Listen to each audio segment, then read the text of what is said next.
जब दारुल हुकूमत में फायरिंग शुरू हुई। एक सवाल है कि आखिरकार गलती किसकी है। शहरियों पर जुल्म किया और सूडान को बर्बाद कर दिया। 1,50,000 अफराद हिलाक हो चुके हैं। ये कहानी शुरू होती है 2019 से,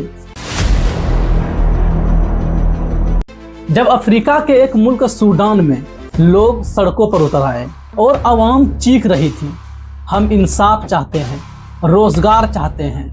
उस वक्त मुल्क पर उमर अल बशीर नाम का एक शख्स हुकूमत कर रहा था। लोगों ने उसके खिलाफ बगावत की और फौज ने उमर अल बशीर को हुकूमत से हटा दिया। लोगों ने सोचा कि उमर अल बशीर हट चुके हैं, अब एक नया दौर आएगा।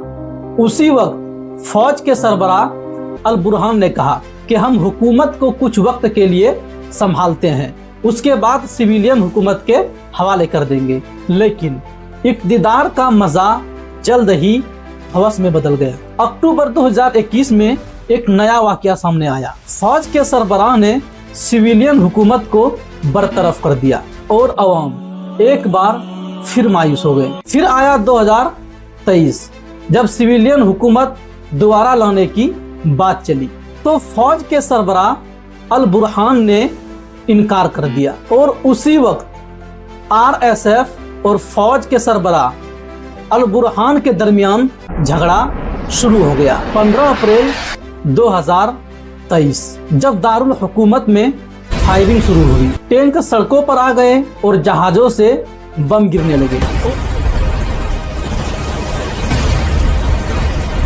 और देखते ही देखते सूडान मैदाने जंग में बदल गया।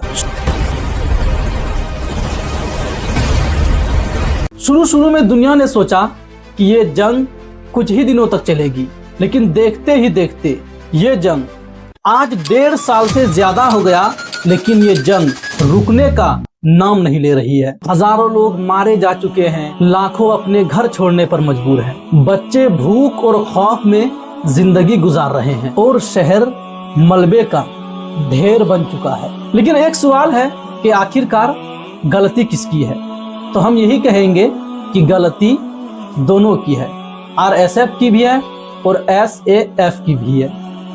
वो इसलिए कि फौज ने इक़्तिदार छोड़ने से इनकार कर दिया और RSF ने शहरियों पर जुल्म किया। और सबसे बड़ी बात तो ये है कि दोनों ने दौलत, हुकूमत और सियासत के लालच में अपने मुल्क सूडान को बर्बाद कर दिया। अगर आप बात करें बर्बादी की, अंदरूने सूडान और बेघर होने वालों की तादाद 12 मिलियन प्लस है और जंग शुरू होने से अब तक 1,50,000 अफराद हिलाक हो चुके हैं। अल्लाहुम्मा अस्लिह अहवाल सूडान, अल्लाहुम्मा हफ़ज़ बिलादहुम मिनल फितनी वल हुरूबी।